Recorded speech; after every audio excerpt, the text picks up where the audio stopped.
On my son's wedding day, I woke up bald. My daughter-in-law had cut my hair while I was sleeping, just so I wouldn't look prettier than her mother. They had no idea I was hiding a $2 million inheritance. I'm glad to have you here. Follow my story until the end and comment the city you're watching from, so I can see how far my story has reached. I woke up on my son's wedding day completely bald. For a moment, lying there in the dim morning light, I thought I was having a nightmare. My hand reached instinctively to my head, expecting to feel the silver waves I'd carefully maintained for decades. Instead, my palm met bare scalp, rough with stubble. The mirror confirmed my worst fear: 67 years of life, and I'd never looked more vulnerable. Patches of hair clung desperately to my scalp, as if someone had taken scissors, or worse, to my head while I slept. My reflection stared back, hollow-eyed and unrecognizable. "Bellamy," I whispered, my voice cracking. She'd done this. My daughter-in-law had crept into my room sometime during the night and butchered my hair. The realization hit me like a physical blow, doubling me over the bathroom sink. I'd spent weeks at the salon preparing for today, Marty's wedding day. The highlight treatment, the careful styling, the anticipation of finally feeling beautiful again after years of letting myself fade into the background.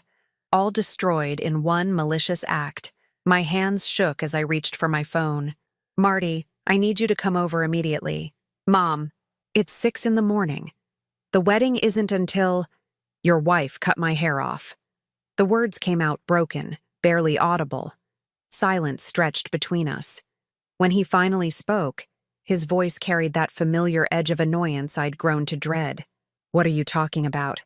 "She came into my room last night.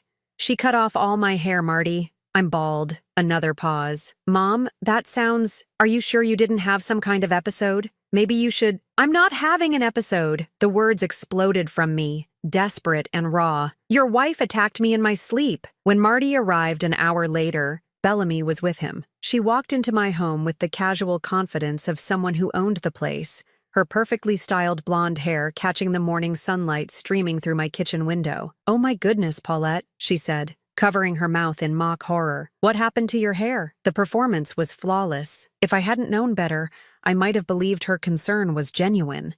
"You know exactly what happened," I said, my voice steadier than I felt. Bellamy's eyes widened with theatrical innocence. "I have no idea what you mean.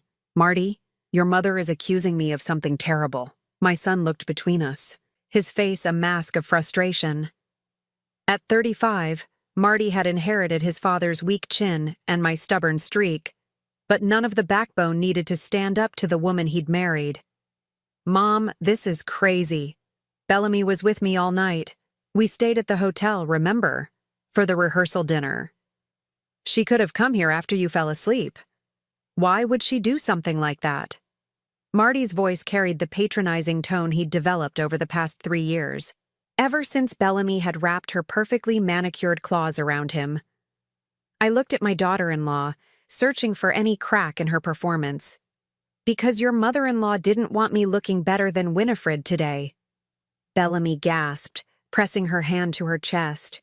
"Paulette, how could you say such a horrible thing? I would never. You told me last week that Winifred was nervous about the photos, that she was worried about looking old next to the groom's family. I was just making conversation." Bellamy's voice rose to the perfect pitch of wounded innocence.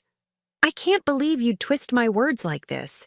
Marty stepped closer to his wife, his arm sliding protectively around her waist. The gesture sent a cold knife through my chest. "Mom, you need to apologize. Right now." "Apologize?" The word came out as a whisper. "Marty, look at me. Really look at me." He glanced at my bare scalp, then quickly away. "Maybe you should see a doctor. Hair loss can be a sign of stress, or—" "It didn't fall out. It was cut." "You're being paranoid, Mom. And frankly, it's embarrassing." Embarrassing. The word settled in my stomach like a stone. My own son found my pain embarrassing. Bellamy moved closer to Marty, her voice soft and reasonable. "Maybe we should postpone the wedding.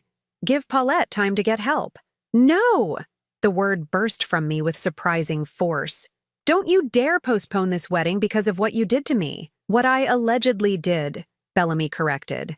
her smile never wavering. I stared at my son, searching his face for any trace of the little boy who used to climb into my bed during thunderstorms. You really believe her over me? I believe what makes sense, Mom. And this doesn't make sense. The silence that followed felt like a death. Standing there in my own kitchen, looking at my bald reflection in the toaster, I realized something had fundamentally shifted. I was no longer Marty's mother in any way that mattered. I was an inconvenience, a problem to be managed. I need to find something to cover my head, I said finally. Bellamy's smile brightened. Oh, I saw a lovely little wig shop downtown. Very affordable. The word affordable hung in the air like an insult. This from a woman who spent more on monthly highlights than most people spent on groceries. As they left, Marty paused at my door. Mom, please don't make a scene today. This day isn't about you. I nodded, not trusting my voice. After the door closed, I sank into my favorite chair and let the tears come. Hot, angry tears that had been building for 3 years. This day wasn't about me. Apparently, no day was about me anymore. The cheap wig itched terribly, but it was better than the alternative. I'd driven to 3 different stores before finding something that didn't make me look like a Halloween costume. Even so, the synthetic auburn hair felt foreign and obvious under the chapel lights. Sitting in the 3rd row, not the first, as the mother of the groom should, I watched Winifred hold court in the front row. Her silver hair was professionally styled, her navy dress perfectly tailored. She looked elegant, distinguished, everything I should have looked like on my son's wedding day. Doesn't Winifred look wonderful?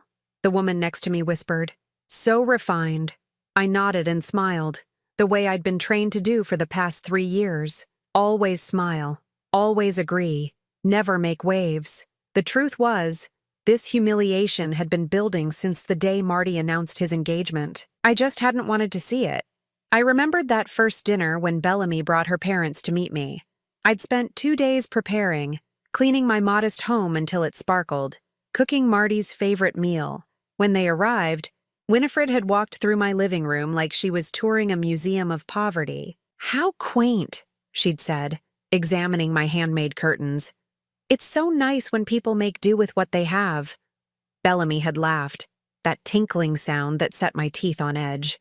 Mom, not everyone can afford a decorator. Even then, Marty had said nothing. He'd just sat there eating my pot roast. While his future in-laws cataloged everything I lacked. The secret they didn't know. The secret no one knew. Burned in my chest like a coal. $2 million. That's what my sister Charlotte had left me when she died 2 years ago. Charlotte, who'd never married, never had children, who'd built a small fortune through careful investments and a successful accounting practice. Promise me you won't tell anyone right away, she'd whispered from her hospital bed. Watch how people treat you when they think you have nothing. That's how you'll know who really loves you. I'd kept that promise, even when it meant enduring Bellamy's casual cruelties. Even when Marty started treating me like a burden instead of his mother. The wedding march began, and I watched my son's face transform as Bellamy walked down the aisle. He looked at her like she was everything good in the world. The way he used to look at me when he was small and I was his whole universe. After his father died, it had been just the 2 of us against the world. Marty was 8, lost and angry, and I'd worked 3 jobs to keep us afloat. Night cleaning at the office building, weekend catering gigs, and data entry during the day while he was at school. Every penny went toward his future. Piano lessons, summer camps, college funds. You're the best mom in the world, he used to tell me when I'd crawl into bed exhausted at midnight. Only to wake up 4 hours later to do it all again. But somewhere along the way, I'd stopped being the best mom in the world. I'd become the embarrassing mom who worked too much, who couldn't afford the nice things other parents provided, who showed up to school events in my uniform from whatever job I'd rushed from. She means well, I'd heard him tell a friend once during high school. She just doesn't really understand how things work. That had stung, but I'd told myself it was normal teenage embarrassment. He'd grown out of it. He never did. Now, watching him promise to love and cherish Bellamy, I wondered when exactly I'd lost him. Was it when I couldn't afford the senior trip to Europe? When I had to ask him to get a job to help with college expenses? When I chose practical Christmas gifts over the expensive gadgets his friends received? Or was it simply that I'd loved him too much, Sacrificed too much until I'd erased myself completely? The bride looks absolutely radiant, Winifred announced loudly enough for several rows to hear. We're so blessed to have such a perfect daughter. The pointed emphasis on perfect daughter wasn't lost on me, or anyone else for that matter. During the reception, I found myself relegated to a table in the back, seated with distant cousins and family friends I barely knew. Bellamy had insisted on the seating arrangement, claiming it would be more comfortable for me to be with people my own age. The people my own age turned out to be lovely, actually. Margaret, Marty's third-grade teacher, remembered how proud I'd been at every school event. You never missed anything, she said warmly. Rain or shine, you were always there cheering him on. That was a long time ago, I said, watching Marty dance with his new wife. Not so long, Margaret replied. I remember you working double shifts and still showing up to a science fair. That's real love. But real love, I was learning, didn't guarantee anything. It certainly didn't guarantee respect.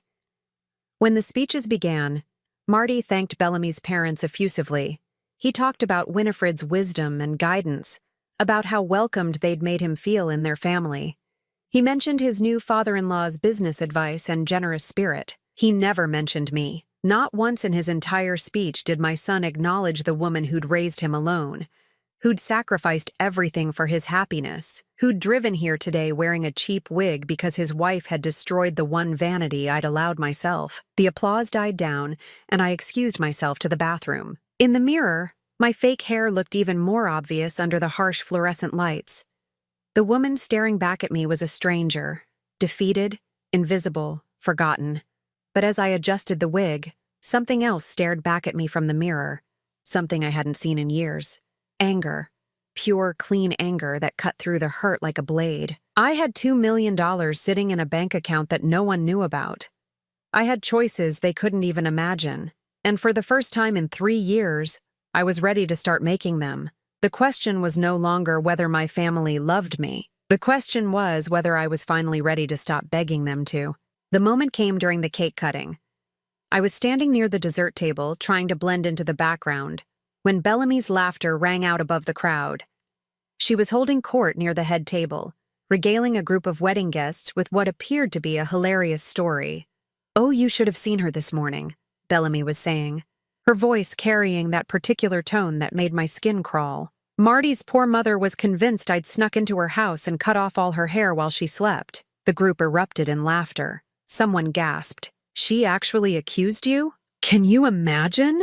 Bellamy continued, placing her hand over her heart in mock distress. "The poor thing is getting so paranoid. We're really worried about her mental state." I felt the blood drain from my face. She was telling them. She was actually standing there, in front of wedding guests, making me sound like a delusional old woman. "Age can be so cruel," Winifred chimed in, shaking her perfectly coiffed head. "Some people just can't handle getting older gracefully." "Exactly," Bellamy said, her voice dripping with false sympathy. "We've been trying to be patient, but honestly, it's becoming a real burden on Marty. He's too sweet to say anything, but I can see how much stress his mother's behavior is causing him." Margaret, who'd been standing near me, gasped softly. "That's terrible," she whispered. "How can she say such things?" But I was frozen, watching my son's new wife systematically destroy my reputation in front of people I'd known for years. People who'd watched me raise Marty, who knew the sacrifices I'd made, were now hearing that I was a paranoid burden. "We've actually been discussing it," Bellamy continued, lowering her voice to a conspiratorial whisper that somehow carried even further. "We think it might be time for Paulette to consider assisted living. Somewhere she can get the care she needs.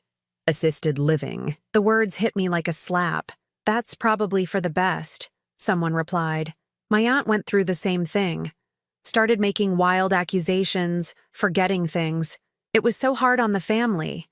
I couldn't breathe. This woman, this cruel, calculating woman, was rewriting my entire existence, turning me into a problem that needed to be solved, a burden that needed to be managed. And where was Marty during this character assassination? Laughing with his groomsmen 20 feet away, completely oblivious to the fact that his wife was destroying his mother's dignity one lie at a time. Margaret touched my arm gently. "Paulette, are you all right? You look pale." Before I could answer, Bellamy's voice rose again. Oh, there she is now. Paulette. She waved me over with that brilliant smile that never reached her eyes. We were just talking about you. I walked over on legs that felt like water. The group turned to look at me, and I could see it in their faces. Pity mixed with discomfort. They were looking at me the way you look at someone who's lost their mind. Bellamy was just telling us about your morning. One of the women said gently, How are you feeling, dear? The question was loaded with false concern, the tone you'd use with a confused child. These people I'd known for years were now speaking to me like I was fragile, broken. I'm fine, I managed to say. Of course you are, Bellamy said, stepping closer and placing her hand on my arm in a gesture that looked supportive but felt possessive. We're all here for you, Paulette. That's what family is for. Family. The word tasted bitter in my mouth. Actually, Bellamy continued, her voice taking on that bright, helpful tone that made my skin crawl. Marty and I have been talking, and we think it might be time for you to step back a little. You know, focus on yourself. Maybe it's time to retire from trying to manage everyone else's lives. The group murmured agreement. Retire from managing everyone else's lives. As if I'd been some sort of interfering mother-in-law instead of a woman who'd raised her son alone and asked for nothing but basic respect in return. What exactly are you suggesting? I asked, my voice barely steady. Well, Bellamy said, glancing around the group as if seeking support, we think you should consider finding your own path, your own interests. Maybe it's time to stop depending on Marty for your social life and emotional needs. Depending on Marty. The accusation was so backwards, so completely wrong, that I almost laughed. I hadn't depended on Marty for anything in years. If anything, he still called me when he needed advice, when his car broke down, when he and Bellamy had their fights. You think I depend on my son? I asked. Oh, sweetie, Winifred jumped in, her voice syrupy with false kindness. It's so common for widowed mothers to become overly attached to their children. It's not your fault, but it's not healthy either. Overly attached. To the child I'd raised alone, to the son I'd worked 3 jobs to support, to the boy who used to tell me I was his best friend. Exactly, Bellamy said, warming to her theme. Marty needs space to build his own family now. It's not fair to burden him with constant drama and accusations. The word burden hit me like a physical blow.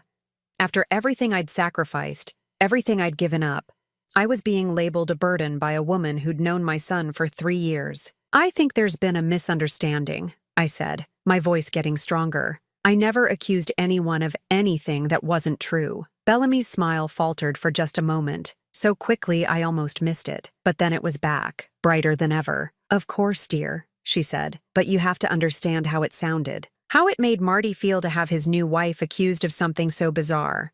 Bizarre. The word came out louder than I intended. Several people nearby turned to look. Paulette, Winifred said firmly, you're making a scene. Making a scene. At my own son's wedding. For defending myself against lies. I looked around the group, at faces I'd known for decades, and saw nothing but discomfort and pity. They believed her. Every word of her carefully crafted narrative. They believed. You're right, I said finally. I think it is time for me to step back.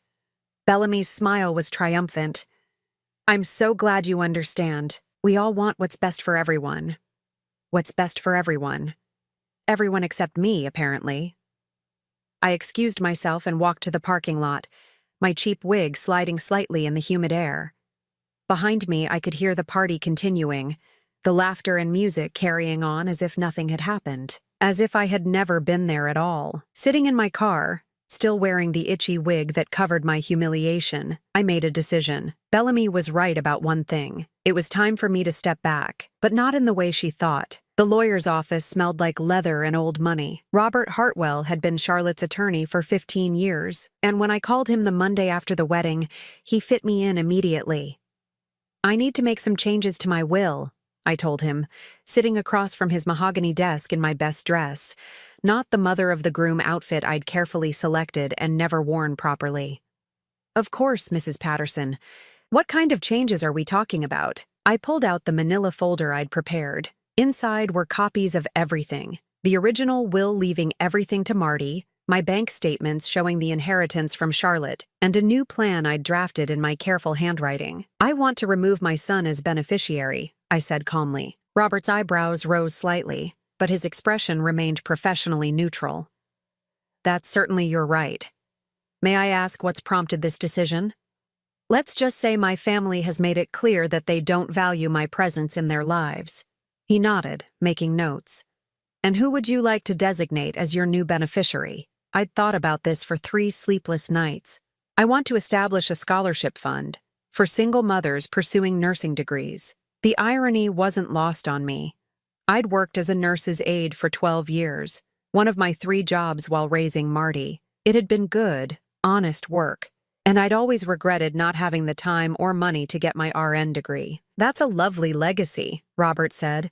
"We can absolutely arrange that. Will there be any provisions for family members?" "None." He made another note. "Mrs. Patterson, I have to ask, is this decision being made under any duress? Are you feeling pressured by anyone?" I almost laughed. If anything, I was finally free from pressure. No duress, just clarity. The next item on my list was harder. I drove to Riverside Properties, the real estate office where Janet Morrison had worked for 20 years. Janet had sold me my house when Marty was 10, and I trusted her discretion. "Paulette," Janet smiled warmly when I walked in.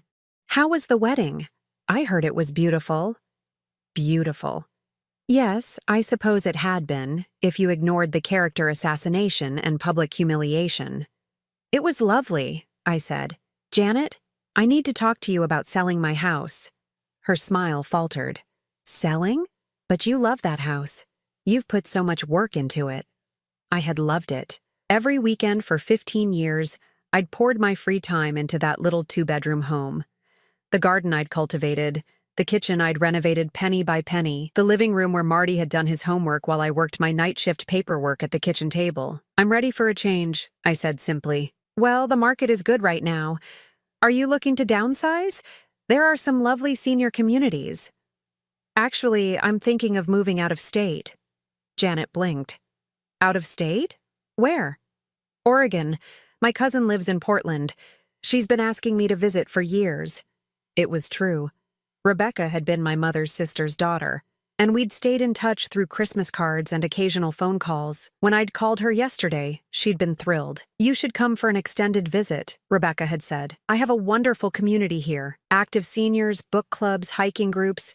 You'd love it. I might need to make it permanent," I'd told her. "Even better. I have a guest room that's yours as long as you need it." Janet was still staring at me. "Paulette, this seems very sudden. Are you sure you're not making this decision too quickly? Maybe you should talk to Marty first." "Marty made it clear at his wedding that he thinks I need to find my own path and stop depending on him," I said. "I'm simply taking his advice." Over the next 2 weeks, I moved with quiet efficiency. I donated most of my furniture to charity, keeping only the pieces that held real meaning: my mother's china, Charlotte's jewelry, the photo albums documenting Marty's childhood. I didn't tell anyone what I was doing. Not Marty, not the neighbors, not the women from my book club.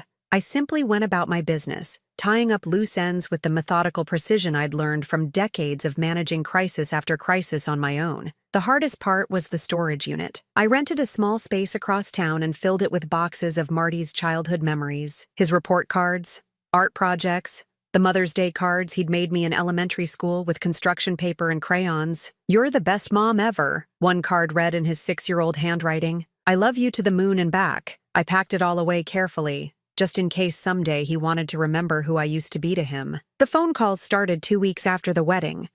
First, it was just Marty checking in, his voice carrying that slightly guilty tone that meant Bellamy had probably made a comment about him neglecting his mother. "Hey, Mom. Just wanted to see how you were doing."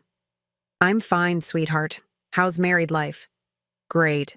"Great. Bellamy's amazing. We're really happy." "I'm glad. Are you doing anything fun? Getting out at all?" The question was loaded with the subtext of our last conversation. Was I making my own life as Bellamy had suggested? Was I learning to be less dependent? "Actually, yes," I said. "I've been quite busy." "Oh, good. What kind of stuff?" "Just taking care of some things I've been putting off." It wasn't a lie. I had been putting off living my own life for decades. The second call came when my house went on the market. Janet must have mentioned it to someone because Marty's voice was sharp with confusion. "Mom, what's this about you selling the house? Janet Morrison called Bellamy and said you'd listed it." "I'm making some changes," I said calmly. "What kind of changes? You didn't say anything about selling." "You're right, I didn't mention it.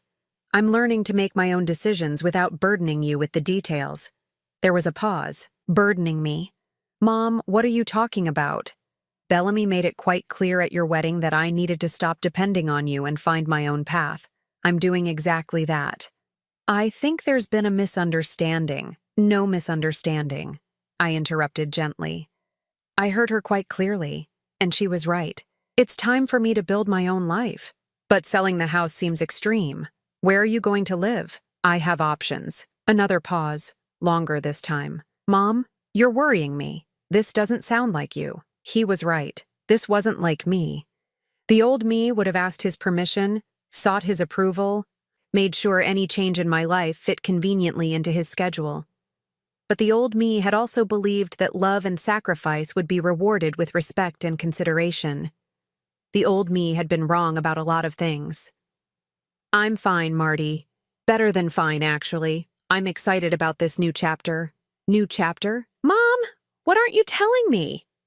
"Everything," I thought. "I'm not telling you that your wife is a cruel, manipulative woman. I'm not telling you that your wedding was the most humiliating day of my life. I'm not telling you that I have enough money to disappear forever if I choose to. I'm not telling you anything because you don't need to be burdened with managing my life," I said instead. "Isn't that what you wanted?" The call ended with promises to talk soon, but I could hear the confusion in his voice. Good. Let him wonder. Let him question whether he really knew his mother at all. Because the truth was, I was just beginning to know myself. They showed up on a Thursday morning, 3 weeks after I'd put the house on the market. I was in the kitchen, packing my mother's china into carefully padded boxes, when I heard Marty's key in the front door. He still had a key. Of course he did. I'd given it to him when he turned 16. And somehow it had never occurred to me to ask for it back, even after he'd made it clear I was no longer a priority in his life. "Mom," he called out, "we need to talk." My stomach tightened as I heard Bellamy's voice float through the hallway. "Paulette, where are you?" I dried my hands on the dish towel and walked to the living room, where I found them standing among my packed boxes like invaders surveying conquered territory. Bellamy was dressed in her usual perfection. A cream-colored sweater that probably cost more than my monthly grocery budget, designer jeans, and those ridiculously expensive boots she was always showing off on social media. "Hello, Marty." "Bellamy." I kept my voice neutral. "What brings you by? What brings us by?" Marty gestured at the boxes stacked around the room. "Mom, this is insane. You can't just sell your house and disappear without talking to us." "I'm not disappearing. I'm moving." "Where?" Bellamy stepped forward, her tone taking on that concerned sweetness that made my skin crawl. "We're worried about you, Paulette. This kind of impulsive behavior isn't like you." Impulsive. As if I hadn't spent 3 weeks carefully planning every detail. "I'm moving to Portland to be near my cousin Rebecca." Marty frowned. "Rebecca? I barely remember her." "You haven't talked to her in years." "We've stayed in touch more than you know." "But why Portland?" Bellamy asked. "It's so far away. And with your episodes? Don't you think you should stay closer to family?" Episodes. There was that word again, designed to make me sound unstable, unreliable. "I don't have episodes, Bellamy." "Well, no, of course not," she said quickly. "I just meant, the confusion at the wedding, the accusations." Marty shifted uncomfortably. "Mom, about that—" "About what?" I asked. "About your wife cutting my hair? Or about her telling everyone at your reception that I was losing my mind?" Bellamy's perfectly applied makeup couldn't hide the flash of panic in her eyes. "I never said you were losing your mind. I was concerned about you, that's all." "You told a group of wedding guests that I needed assisted living." "That's not—" She stopped, collected herself. "I think you misunderstood the conversation." "I understand perfectly." I moved to the mantelpiece and picked up a framed photo of Marty's college graduation. "I understand that you see me as a problem to be managed, a burden on your marriage." "Mom, that's not true." Marty said, but his voice lacked conviction. Isn't it? I turned to face them both. When was the last time you called me just to talk, Marty?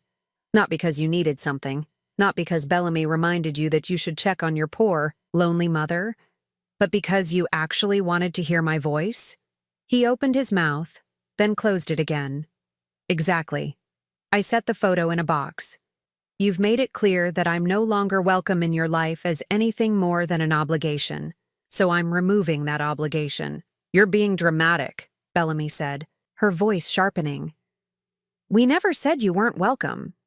You told me to find my own path and stop depending on Marty. I'm doing exactly that. I meant you should find hobbies. Bellamy's composure was cracking. Join a book club, take up gardening, make some friends your own age. I didn't mean you should run away to another state like some kind of runaway teenager. I'm 67 years old, Bellamy. I don't need your permission to make decisions about my own life. Marty stepped between us. Okay, let's everybody calm down. Mom, I think there's been a huge misunderstanding. We don't want you to move away. We want you to be part of our family. What family? The words came out harsher than I intended. The family that seats me in the back row at your wedding? The family that doesn't mention me in the groom's speech? The family that thinks I'm so unstable that I'd cut my own hair and blame someone else for it? I never said I thought you cut your own hair, Marty said weakly. You didn't have to say it. You believed her without question. You chose her story over mine without even considering that your mother might be telling the truth. Bellamy crossed her arms. Because your story didn't make sense, Paulette. Why would I do something so horrible? Because you wanted to make sure I didn't look better than your mother in the wedding photos. That's ridiculous. Is it? You told me yourself that Winifred was nervous about looking old next to the groom's family. I was making conversation. No, I said quietly. You were gathering intelligence. You were finding out what insecurities you could exploit. The silence that followed was deafening. Marty looked between us like he was watching a tennis match, his face pale with confusion. This is exactly what I'm talking about, Bellamy said finally. These paranoid accusations. It's not healthy, Paulette. You know what's not healthy? I set down the box I was holding and faced her directly. 35 years of putting my son's needs before my own? Only to be treated like an embarrassment at his wedding. 35 years of working multiple jobs and sacrificing everything so he could have opportunities I never had, only to be told I'm a burden on his new marriage. Mom, Marty said softly. 35 years of love and devotion, I continued, my voice getting stronger, only to discover that it means nothing compared to 3 years of manipulation from a woman who sees me as competition for her husband's attention. I don't see you as competition, Bellamy said, but her voice was too sharp, too defensive. Don't you? Then why did you need to destroy my appearance on your wedding day? Why did you need to humiliate me in front of people I've known for decades? Why did you need to make sure everyone saw me as the crazy mother-in-law instead of the woman who raised the man you claim to love? Bellamy's mask was slipping completely now. Because you are the crazy mother-in-law. You're possessive and jealous, and you can't stand that Marty doesn't need you anymore. The truth hung in the air between us like a live wire. There it is, I said softly. Finally, the real Bellamy. Marty stared at his wife in shock. Bellamy? What the hell? Oh, don't act surprised, she snapped. You complain about her constantly. How she calls too much. How she still treats you like you're 12 years old. How she makes everything about herself. I never said, you said all of it. Every time she does something annoying, you come home and vent to me about it. You're just too much of a coward to say it to her face. I felt something inside me break. Not my heart, that had been breaking slowly for years. Something deeper, the last thread connecting me to the son I'd raised. The boy who used to defend me against the world. I see, I said quietly. Marty's face crumpled. Mom, I didn't mean— Yes, you did. I picked up another box, surprised by how steady my hands were. And you know what? You're right. I have been possessive. I have been jealous. Because for 35 years, you were the center of my universe. And I couldn't accept that I wasn't the center of yours anymore. I looked at both of them. My son, who couldn't meet my eyes, and his wife, who was practically vibrating with vindicated rage. But I accept it now. So here's what's going to happen. I'm moving to Portland next week. I'm starting a new life with people who actually want me around. And you two can build your perfect little family without the burden of dealing with me. Mom, please, Marty said. We can work this out. No, we can't. Because this isn't a misunderstanding, Marty. This is who you've become. And I finally understand that no amount of love from me is going to change that. I walked to the front door and opened it. I think you should leave now. They didn't move for a long moment. Then Bellamy grabbed Marty's arm and pulled him toward the door. Fine, she said.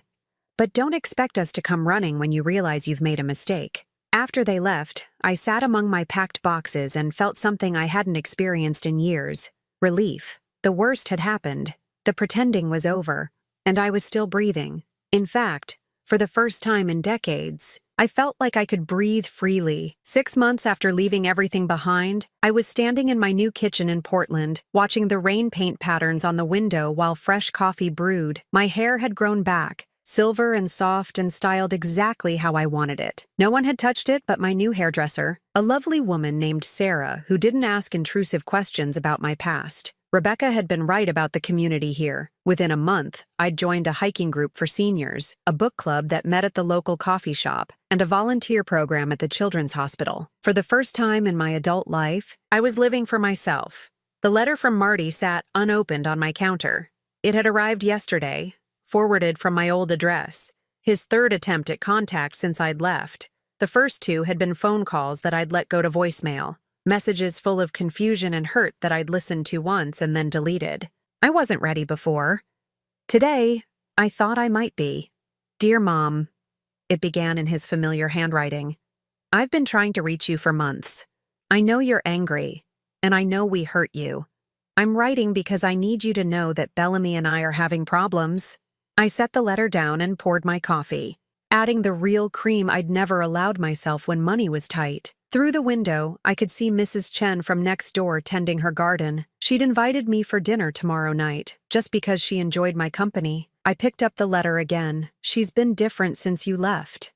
Colder, more controlling. Yesterday, she told me I needed to choose between having a relationship with you and staying married to her. She said if I contacted you, she'd know I was choosing you over her. I almost smiled. Bellamy's mask was finally slipping for Marty, too. I keep thinking about what she said that day at your house, about me complaining about you. The truth is, I did say those things. When I was frustrated or tired, I would vent to her about things that seemed annoying at the time. But I never meant for her to use those conversations as ammunition against you. Too little, too late, I thought. But I kept reading. I've been thinking about when I was a kid after Dad died. Do you remember that night when I was afraid there was a monster under my bed? You didn't just tell me there was nothing there. You got a flashlight and we searched the whole room together. Then you made me a monster spray with water and lavender. And you said as long as I had that, no monster could hurt me. I remembered. He'd been 8 years old and so brave, trying not to cry while we searched every corner of his room. I realized something, Mom. You were my monster spray for 18 years.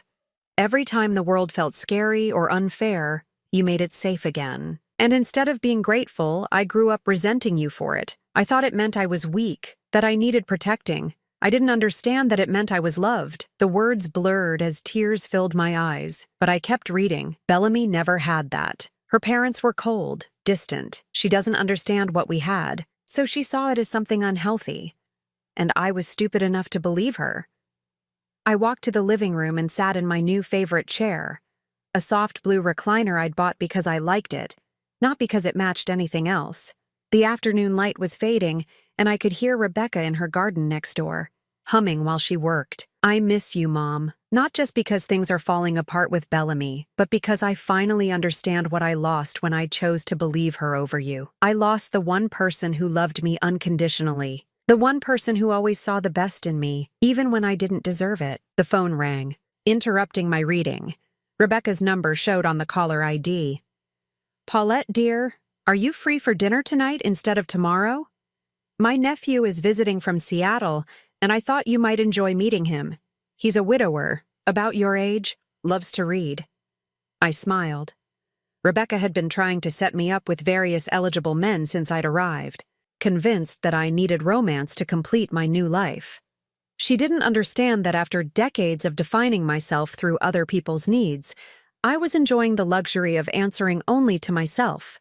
"That sounds lovely," I said, surprising myself. "What time?" After hanging up, I returned to Marty's letter.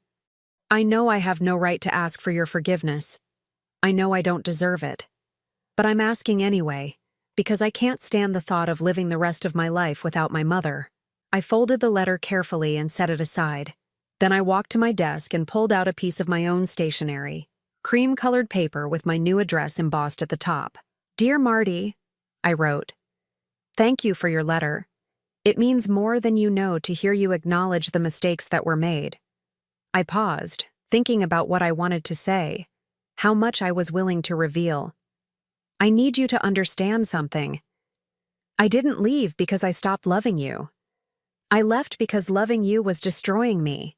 For too many years, I made you the center of my universe while I disappeared into the background. That wasn't healthy for either of us." The words flowed easier than I'd expected. "I've built a new life here. I have friends who value my company, activities that bring me joy, and for the first time in decades, I'm living for myself. I won't give that up, even for you." I thought about mentioning the money, the inheritance that had made this new life possible. But some secrets were still worth keeping. "If you want to rebuild our relationship, it will have to be on different terms. I won't be the mother who sacrifices everything for her child's happiness. I won't be the grandmother who babysits whenever you need a break, or the emergency contact who drops everything when you call." Outside, the rain had stopped, and the evening light was turning everything golden.